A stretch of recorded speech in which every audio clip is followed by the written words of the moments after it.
పాడి పంటల ఛానల్ వీక్షిస్తున్న పాడి రైతులకు, రైతు సోదరులకు మరియు పశుసంవర్ధక సిబ్బంది అందరికీ కూడా నా యొక్క హృదయపూర్వక నమస్కారాలు. ఈరోజు పశు విజ్ఞాన బడిలో భాగంగా పశువుల్లో గాలికుంటు వ్యాధి ప్రాముఖ్యత, నివారణ చర్యల గురించి చర్చించుకుందాం. ముందుగా నా పేరు డాక్టర్ తివనాన్ మోహన్ రావు. నేను వెటనరీ అసిస్టెంట్ సర్జన్గా వెటనరీ పాలిక్లినిక్ విజయనగరం నందు పనిచేస్తున్నాను. భారతదేశంలో పాడి పరిశ్రమ అనేది ఒక అనుబంధ విభాగం నుంచి ఒక పూర్తి స్థాయి పరిశ్రమగా రూపుదిద్దుకుంటున్న పరిస్థితులు. అది మనం ఒక్కసారిగా పరిశీలించినట్లయితే భారతదేశం అనేది ప్రపంచంలో పాలను అత్యధికంగా ఉత్పత్తి చేస్తున్న దేశం అన్నమాట. న్యూజిలాండ్ దేశం అనేది పాల ఉత్పత్తిలో ప్రపంచంలో 8వ స్థానంలో ఉన్నప్పటికీ కూడాను వారి యొక్క ఎగుమతులు అనేది సుమారు ఉత్పత్తి అవుతున్న పాలల్లో 90% వరకు పాల పదార్థాల రూపంలోనే ఎగుమతులు చేస్తున్నారు. అదే మన దేశంకి వచ్చేసరికి ఏంటంటే అది కేవలం 2% వరకే ఉన్నదన్నమాట. దీనికి ప్రధానమైనది మన అందరికీ తెలిసింది ఏంటంటే గాలికుంటు వ్యాధి. సో మన దేశంలోని గాలికుంటు వ్యాధి అనే ఒకే ఒక జబ్బు వలన పాడి రైతులందరూ సాలీనా సుమారు 12,000 కోట్ల రూపాయలు నష్టపోతున్నారు. ఈ ప్రమాదకరమైన గాలికుంటు వ్యాధి అనేది ఒక వైరస్ వల్ల వస్తుంది. ఇది పికోర్నా విరిడే అనే కుటుంబానికి చెందిన ఆప్తో వైరస్ వలన ఈ వ్యాధి అనేది కలుగుతుంది అనమాట. ఈ గాలికుంటు వ్యాధి అనేది చీలిన గిట్టలు కలిగిన అన్ని రకాల జీవుల్లో కూడాను కలుగుతూ ఉంటుంది. ఆవులు, గేదెలు, గొర్రెలు, మేకలు, పందులు, అదేవిధంగా అడవి జంతువులైన దున్నలు, లేళ్లు, దుప్పులు, ఒంటెలు, లామాస్ వీటన్నిటిలో కూడా వచ్చే అవకాశం ఉందన్నమాట. వీటిలో సీరోటైప్స్ ఏవైతే మనం చెప్పుకున్నామో ఈ సీరోటైప్స్ అన్నీ కూడాను ఒకదానికొకటి క్రాస్ ఇమ్యూనిటీ అనేది లేదు. అంటే మీరు ఓక్ కానీ వ్యాక్సిన్ చేసినట్లయితే, ఓ స్ట్రెయిన్ వ్యాక్సిన్ చేసినట్లయితే అది మిగతా స్ట్రెయిన్స్ నుంచి మనకి వ్యాధి నిరోధక శక్తిని కలిగించలేదు. ఉన్న 7 స్ట్రెయిన్లు కూడా 7 రకాలుగా రూపాంతరం చెంది రకరకాలుగా అవుట్ బ్రేక్స్ మనం కలిగిస్తూ ఉంటాయి అన్నమాట. అయితే గాలికుంటు వ్యాధి ఎందుకు అంత తీవ్రమైన ఆర్థిక నష్టాన్ని కలిగిస్తుందంటే ఇది నేరుగా పాడి పశువు యొక్క పాల దిగుబడిని తగ్గిస్తూ ఉంటుంది, పనిచేసే సామర్థ్యాన్ని తగ్గిస్తూ ఉంటుంది. అదేవిధంగా వ్యాధి నివారణ కోసం, చికిత్స కోసం పెట్టే ఖర్చు అనేది రోజు రోజుకి పెరుగుతూ ఉంటుంది. ఒకసారి పాడి పశువు కానీ దీని బారిన పడినట్లయితే దాని జీవితకాలం మొత్తం కూడా పాల దిగుబడిలో తగ్గుదల అనేది మనం గమనించవచ్చును. అదేవిధంగా వ్యవసాయ పని కోసం ఉపయోగించే ఎద్దుల్లో కానీ వీటిలో కానీ పని సామర్థ్యం అనేది తగ్గిపోతుంది.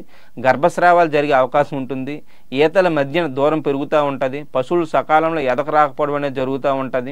అదేవిధంగా గొర్రెల్లో, మేకల్లో శాశ్వత కుంటితనం అనేది వస్తూ ఉంటుంది. ఎద్దుల్లో కూడా కుంటితనం అనేది ఉండిపోవడం జరుగుతూ ఉంటుంది. పందుల్లోనైతే ఆ గిట్టలు రాలిపోవడం వల్ల అవి నడలేకపోయే స్థితికి చేరుకుంటూ ఉంటాయి. పశువు తాలూకా భాగాలు ఏవైతే ఉన్నాయో వాటి తాలూకా వాణిజ్య విలువ అనేది తీవ్రంగా తగ్గిపోవడం జరుగుతూ ఉంటుంది. అదేవిధంగా చుట్టూ ఉన్న పరిసరాల మీద కూడా మనకి దీని నష్టం కలిగిస్తూ ఉంటుంది. సో ఈ గాలికుంటు వ్యాధి వలన జరిగే ఆర్థిక నష్టం మన ఆంధ్రప్రదేశ్లో తీసుకున్నట్లయితే దీని ప్రధానంగా మనం తీసుకున్నది ఏంటంటే పాల దిగుబడిలో తగ్గుదల ఒకటి, పని సామర్థ్యంలో తగ్గుదల, అదేవిధంగా వైద్యం కోసం చేసే ఖర్చు, మరణాల కోసం చేసే ఖర్చు. సాలీనా 1147 కోట్ల రూపాయలు పాడి రైతులకు అనేది మన ఒక ఆంధ్రప్రదేశ్ రాష్ట్రంలోనే గాలికుంటు వ్యాధి వల్ల కలుగుతుందన్నమాట. అయితే ఎంత తీవ్రమైన వ్యాధిని కూడాను మన ప్రభుత్వం వారు ఏటా 2 సార్లు టీకాలు వేయిస్తున్నప్పటికీ పూర్తి స్థాయిలో టీకాలు చేయలేకపోవడానికి, రైతు నిరాకరించడానికి కొన్ని కారణాలు ఉన్నాయి. వాటిని చాలా సర్వేలు చెప్తున్న దాని ప్రకారం ఏంటంటే చాలామంది రైతుల్లో ఒక అపోహ ఉంది. గాలికుంటు వ్యాధి టీకాలు వేస్తే పాల దిగుబడి అనేది తగ్గిపోతుంది అనేది ప్రధానమైన అపోహ. అయితే దీనికి పాడి రైతు సోదరులందరూ గమనించాల్సిన విషయం ఏంటంటే ఏ రోజైతే మనం టీకా వేస్తామో ఆ తర్వాత రోజు 1-2 రోజులు మాత్రమే తాత్కాలికంగా పాల దిగుబడి అనేది తగ్గుతుంది. తర్వాత రోజు నుంచి పోషణ బాగున్నట్లయితే సాధారణంగా ఎన్ని పాలు ఇస్తుందో అన్ని పాలు ఇవ్వడం అనేది జరుగుతూ ఉంటుంది. ఇంకొంతమంది రైతు సోదరులు ఏమనుకుంటున్నారంటే గాలికుంటు వ్యాధి అనేది మాకు తెలియదు అనే సమాచారం కూడా కొందరు రైతులు తెలియజేయడం జరుగుతూ ఉంటుంది. దాని గురించి విస్తృతంగా మన పశుసంవర్ధక శాఖ వారు, అదేవిధంగా మన పాడి పంటల ఛానల్ ద్వారా ఇలాంటి అవగాహన కార్యక్రమాలు అనేది చేయడం జరుగుతుంది. అదేవిధంగా ఎలక్ట్రానిక్ మీడియాలో కూడాను వీటికి చాలా సంబంధించిన సమాచారం అనేది అందుబాటులో ఉంచడం జరుగుతుంది. రైతు సేవా కేంద్రాల ద్వారా కూడాను రైతు సోదరుల సమాచారం అనేది ఇస్తున్నారు. కాబట్టి రైతు సోదరులందరూ కూడాను దీని గురించి మరింత అవగాహన ఏర్పరచుకుని ప్రతి పాడి పశువుకి టీకా వేయించుకోవాల్సిన అవకాశం ఉంటుందన్నమాట. సో ఈ గాలికుంటు వ్యాధి ఏ విధంగా సంక్రమిస్తుందంటే గాలి ద్వారా, శరీరంలో ఉండే గాయాల ద్వారా, అదేవిధంగా వ్యాధిగ్రస్త పశు నుంచి వచ్చే స్రావాలు ఏవైతే ఉన్నాయో నోటి నుంచి వచ్చే లాలాజలం కావచ్చు, ఎద్దుల నుంచి వచ్చే వీర్యం ద్వారా, ఆవు నుంచి వచ్చే పాల ద్వారా, అదేవిధంగా సహజ సంక్రమణ ద్వారా కూడా ఈ వ్యాధి కలిగే అవకాశం ఉంటుందన్నమాట. ఈ వ్యాధి బారిన పందులు పశువుల కంటే సుమారు 3000 రెట్లు అధికంగా వైరస్ని అనేది స్రవిస్తూ ఉంటాయి. అంతేకాకుండా ఈ గాలికుంటు వ్యాధి వైరస్ అనేది అనుకూలమైన పరిస్థితుల్లో భూ ఉపరితలం మీద 10 కిలోమీటర్ల వరకు ప్రయాణిస్తే నీటి ఉపరితలం మీద సుమారు 250 కిలోమీటర్ల వరకు కూడా ప్రయాణించే అవకాశం ఉంటుందన్నమాట. ఈ గాలికుంటు వ్యాధి అనేది ఒక పశువుకు వచ్చినట్లయితే మందలో వాటితో నేరుగా సంబంధం ఉన్న మిగతా పశువులు కూడా సోకుతుంది. అదేవిధంగా పశువుల కొట్టంలో ఉండే మనుషులు, వాటి సహచరులు ఉండే గుర్రాలు, కుక్కలు, పిల్లులు, పక్షులు, పాల కోసం వాడే పాల యంత్రాలు, పాత్రలు, వాహనాల ద్వారా కూడా ఈ వ్యాధి అనేది విస్తరిస్తూ ఉంటుంది. ఎవరైతే డైరీ పరిశ్రమల్లోనూ పశువుల కొట్టాల్లోనూ పనిచేస్తారో వాళ్ళ ద్వారా సుమారు 28 గంటల వరకు వైరస్ అనేది యాక్టివ్గా ఉండడం జరుగుతుందన్నమాట. ఇంకొక ప్రధానమైన లక్షణం ఏంటంటే గాలికుంటి వ్యాధి సోకిన పశువుల్లోని జబ్బు లక్షణాలు బహిర్గతం కాక మునిపే పాలలో వైరస్ అనేది స్రవించడం జరుగుతుందన్నమాట. సో మనం గుర్తించేలోగానే ఆ పాలు తాగిన దూడలు అనేవి కూడా ఈ వ్యాధి బారిన పడే అవకాశం అనేది ఉంటుంది. అదేవిధంగా ఏవైతే సంకరజాతి పశువులు ఈ రోజుల్లో మనం అధిక పాల దిగుబడి కోసం పెంచుతున్నామో అవన్నీ కూడాను చాలా త్వరితగతిన జబ్బు పడే అవకాశం అనేది ఎక్కువగా ఉంటుంది. వ్యాధి పీడిత పశువుల్ని గుర్తించకుండా అమ్మకం చేయడం ద్వారా, రవాణా చేయడం ద్వారా అవి ప్రయాణించే ప్రాంతం ఏదైతే ఉందో ఆ ప్రాంతాల్లో కూడా వైరస్ అనేది విస్తరించే అవకాశం ఉంటుందన్నమాట. వ్యాధి సంక్రమణ అనేది సుమారు 100% ఉంటే వ్యాధి వలన మరణాలు పెద్ద వేటలో కేవలం 2% ఉంటుంది. దూడలు పిల్లల్లోనైతే 20% వరకు మనం చూస్తాం అన్నమాట. ఈ వ్యాధి వైరస్ తాలూకు ఇంకొక ప్రత్యేకమైన లక్షణం ఏంటంటే పాశ్చరైజేషన్. ఏదైతే 72 డిగ్రీల సెంటీగ్రేడ్ దగ్గర మనం పచ్చిపాలను ప్యాక్ చేయడం కోసం మరిగిస్తామో ఆ ఉష్ణోగ్రత వద్ద కూడా ఈ వైరస్ అనేది మనుగడ సాధించగలదు. అల్ట్రా హై టెంపరేచర్ వద్ద మాత్రమే ఈ వైరస్ అనేది నిర్వీర్యం అవ్వడం జరుగుతుంది. అదేవిధంగా అతి శీతల ఉష్ణోగ్రతలోని ఎముక మధ్యలోని లింఫ్ గ్రంథుల్లో కూడాను వైరస్ అనేది మనుగడ సాధించగలదు. చనిపోయిన పశువుల్లో రిగర్ మార్టిస్ ఏదైతే శరీరం గట్టిపడ్డ ఉంటుందో ఆ స్థాయి వరకు కూడాను వైరస్ అనేది బతికే ఉంటుంది. ఎండుగడ్డి మీద ఒక 20 వారాల వరకు, ఏదైతే పచ్చగడ్డి పశువుల పేడతోని మూత్ర అవశేషాలతో పండిస్తారో అలాంటి పచ్చగడ్డి మీద 6 నెలల వరకు కూడాను ఇది బతికి ఉంటుంది. వేసవికాలంలో పేడ మీద అయితే 3 రోజుల వరకు, శీతాకాలంలోనైతే ఆ స్లర్రీలో 4 నుంచి 6 నెలల వరకు ఉంటుంది. మూత్రంలోనైతే 39 రోజుల పాటు వైరస్ అనేది మనుగడ సాధించగలదు. ఈ వైరస్ నిర్మీర్యం అవ్వాలంటే pH అనేది 6 నుంచి 9% ఉండాలి. ఉష్ణోగ్రత, బాహ్య ఉష్ణోగ్రత అనేది 50 డిగ్రీల సెంటీగ్రేడ్ దాటితేనే వైరస్ అనేది మరణిస్తుందన్నమాట.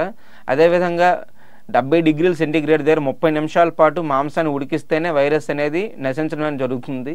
ఈ వైరస్ని మనం కొట్టాల్లో నాశనం చేయాలనుకుంటే 3% బ్లీచింగ్ పౌడర్, అంటే 3 గ్రాముల బ్లీచింగ్ పౌడర్ని 100 ml నీటిలో కలిపి పిచికారీ చేయడం వలన 2% vinegar, 0.2% citric acid, 2% sodium hydroxide వలన మాత్రమే ఇది నిర్వీర్యం అవుతుంది.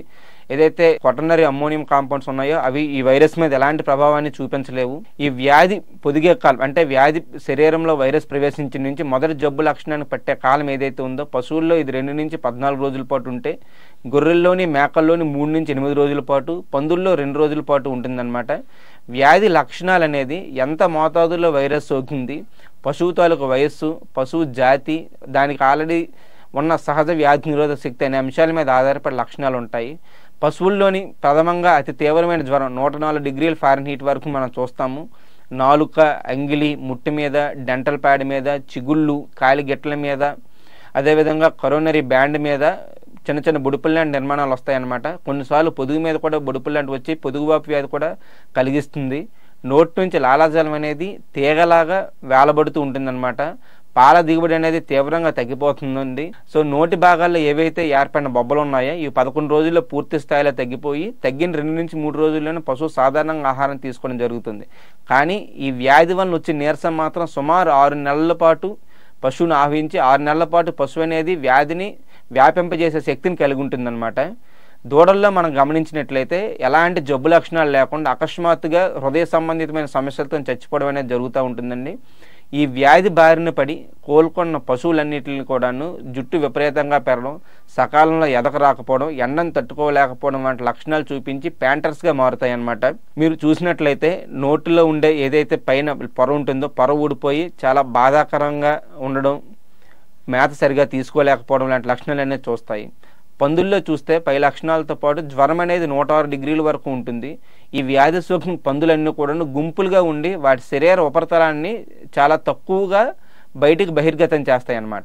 వీటిలో కాలిడెక్కలు అనేది ఊడిపోవడం జరిగి శాశ్వత అవిటితనం అనేది వస్తుంది. వీటికి 14 వారాల్లోపు వయసున్న పందిపిల్లలన్నీ కూడా అకస్మాత్తుగా మరణించడం అనేది జరుగుద్ది. గొర్రెల్లోని మేకల్లోని అంత తీవ్రంగా ఉండకపోయినప్పటికీ మొదటి లక్షణంగా కుంటడం అనేది ఉంటుందన్నమాట, కాలికుంట్లు. అందుకే చాలామంది రైతు సోదరులు ఏంటంటే బురద పుండులతోని దీన్ని కన్ఫ్యూజ్ అవుతూ ఉంటారు. అదేవిధంగా ఇది పొదుగుతో పాటు జననాంగాల మీద కూడాను చిన్న చిన్న బొబ్బలు అనేది రావడం జరుగుతూ ఉంటుంది.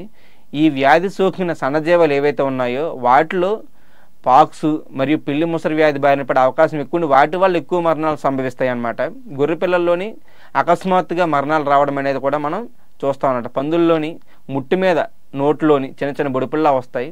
గొర్రెల్లో కూడా నాలుక మీద వీటి మీద కూడా బొడిపిల్లా రావడం అనేది జరుగుతుందన్నమాట. ఈ గాలికుంటు వ్యాధి పశువుల్లోనే కాకుండా మనుషుల్లో కూడాను కొంతవరకు కూడా జబ్బును కలిగజేస్తూ ఉంటుంది.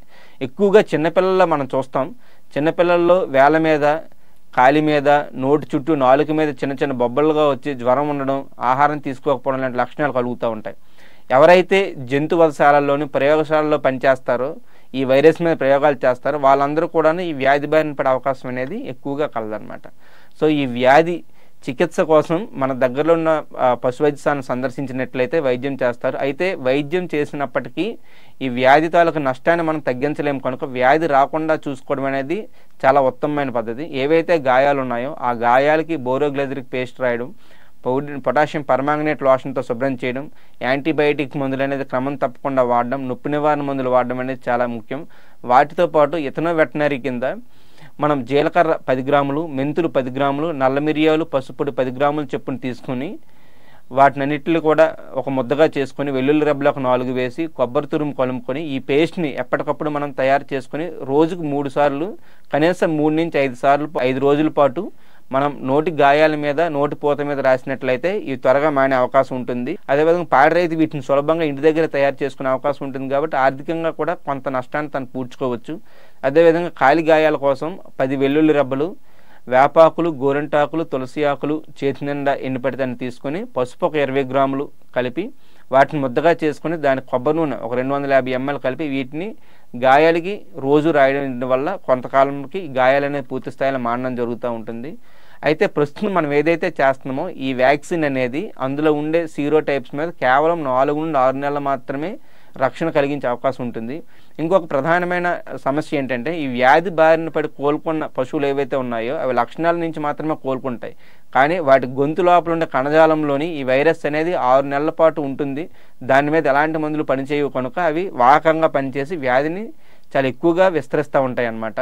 దీనికి నివారణ చర్యలు ఏంటంటే మనం ఈ వ్యాధిని నివారించాలంటే వ్యాధిని శీఘ్రంగా గుర్తించడం, వ్యాధి రాగానే తొందరగా గుర్తించడం, దానికి సంబంధించిన హెచ్చరిక వ్యవస్థలన్నింటినీ కూడా చైతన్యపరచడం, సమర్థవంతమైన నిఘా ఎక్కడైతే చెక్ పోస్టులు సంతలు ఉన్నాయో వాటన్నిటి దగ్గర కూడా నిఘాని నిరంతరంగా ఉంచడం వల్ల వ్యాధిని అనేది మనం ప్రబలకుండా ఆపుకోవచ్చు. వ్యాధి రహిత ప్రాంతాలు, వ్యాధి తరచూ వస్తున్న ప్రాంతాల్లో క్రమం తప్పకుండా వ్యాధి నిరోధక టీకాలు అనేది వేయించాలి. పశువుకు సంబంధించిన ఏవైతే అమ్మకాలు మార్కెట్ ఉంటుందో వాటి మీద పూర్తి స్థాయి నియంత్రణ ఆంక్షలు అనేవి మనం పెట్టడం చేయాలండి. అదేవిధంగా అడవి జంతువుల్లో కూడా ఏవైతే ఈ వైరస్ వస్తుంది కాబట్టి అడవి గేదెలు, దున్నలు అనేవి దీని రిజర్వాయర్గా పనిచేస్తూ ఉంటాయి కాబట్టి అడవి జంతువులు మన జనావాసాల్లోకి రాకుండా చూసుకోవాలి. అదేవిధంగా పాడి పశువుల మేత కోసం ఎక్కడైతే బఫర్ జోన్లో వాటికి వెళ్తాయి, అడవుల్లోనికి వెళ్తాయో అవి వాటితో కాంటాక్ట్లోకి రాకుండా మనం చూసుకోవాలి. వాటి క్రమం తప్పకుండా అడవి బఫర్ జోన్లో ఉన్న పశువులన్నిటి కూడా టీకాలు వేయడం అనేది జరగాలి. ఎప్పుడైతే మన కొట్టాలు వీటన్నిటిని కూడా శుభ్రంగా ఉంచుకోవడం, దోమలు ఇవేమీ లేకుండా చేసుకోవడం, మీద ఉండే ఏదైతే ఉపరితలం మీద మట్టి కానీ పేడ ఉంటుందో దాన్ని ఎప్పటికప్పుడు శుభ్రం చేసుకొని చూడాలి. బ్లీచింగ్ పౌడర్ అనేది చల్లుతూ ఉండాలి. అదేవిధంగా ఈ వ్యాధి బారిన పశువుల్ని, లేగదూడల్ని వేరు చేసుకోవడం, వీటిని ఆరోగ్యవంతమైన పశువులతో కలపకపోవడం, వ్యాధి బారిన పడిన పశువులకి సరైన మోతాదుల్లో ఆహారం అందించడం వంటివి చేయడం వల్ల కూడా వాటి వ్యాధి నిరోధక శక్తిని మనం పెంచుకోవచ్చు. ఒకవేళ జబ్బు బారిన పడినా కూడా త్వరగా కోలుకునేటట్టు మనం చేయొచ్చు. అదేవిధంగా ఎక్కడికైనా కొత్తగా పశువులను కొనేటప్పుడు కొత్త పశువులు మందలో ప్రవేశపెట్టడానికి ముందు కనీసం 21 రోజుల పాటు వాటిని వేరుగా ఉంచి వాటిని అన్నింటిని కూడా గమనించి వాటికి రక్త పరీక్షలు చేయించుకుని పేడ పరీక్షలు చేసి వాటికి ఎలాంటి సమస్యలు లేవనుకున్న తర్వాత మాత్రమే మందులో కలపడం అనేది చేయాలన్నమాట. ఈ విధంగా చేసినట్లయితే మనం గాలికుంటు వ్యాధి నుంచి అనేది మనం రక్షించుకోవచ్చు. రైతు సోదరులందరూ గుర్తుపెట్టుకోవాల్సింది ఏంటంటే రాబోయే ఏదైతే గాలికుంటు వ్యాధి నివారణ కార్యక్రమం ఉందో మీ పశువులన్నిటికీ కూడాను దయచేసి టీకాలందరూ వేయించుకోవడం వల్ల మాత్రమే మనం వ్యాధి వ్యాప్తిని ఆపించగలం. అంతేగాని వైద్యం ద్వారా మట్టుగా మనం జరిగిన నష్టాన్ని ఎప్పటికీ పూడ్చుకోలేము. పశువు మరణించకుండా మాత్రం మనం కాపాడగలం, కానీ దాని కోల్పోయిన ఉత్పాదకతను తిరిగి రాలేము. కాబట్టి దీన్ని గమనించి అందరూ టీకాలు సకాలంలో వేసుకోవాల్సిందిగా కోరుతున్నాను. నాకు అవకాశం ఇచ్చినందుకు ధన్యవాదాలు తెలియజేసుకుంటున్నాను. నమస్కారం.